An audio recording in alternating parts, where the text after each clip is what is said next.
14 বিধান অনুসারে বগুড়া 6 শূন্য আসনের সংসদীয় আসনে মনোনয়নপত্র দাখিলকারী জনাব মোহাম্মদ আবিদুর রহমান এর মনোনয়নপত্রটি পরীক্ষা করিলাম। পরীক্ষান্তে মনোনয়নপত্রটি গ্রহণ করিলাম।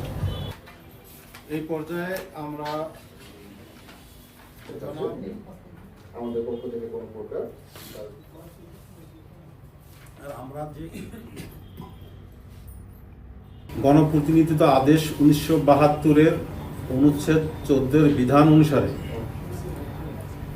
6 বগুড়া শূন্য সংসদীয় আসনে মনোনয়নপত্র দাখিলকারী জনাব মোহাম্মদ রেজাউল করিম বাদশাহ এর মনোনয়নপত্রটি পরীক্ষা করিলাম। পরীক্ষান্তে মনোনয়নপত্রটি গ্রহণ করিলাম।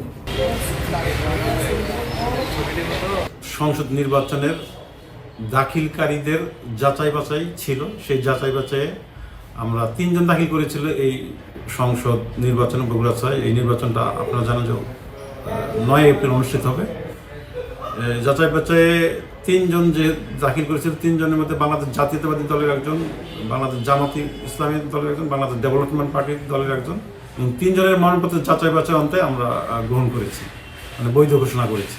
তাদের জন্য একটা আচরণবিধি আছে, তাদের এবং তাদের রাজনৈতিক দলের জন্য। সেই আচরণবিধিটা যাতে তারা মেনে চলে, এই জন্য তাদেরকে আমরা চিঠিও দিয়েছি এবং তাদেরকে অনুরোধ করা হয়েছে।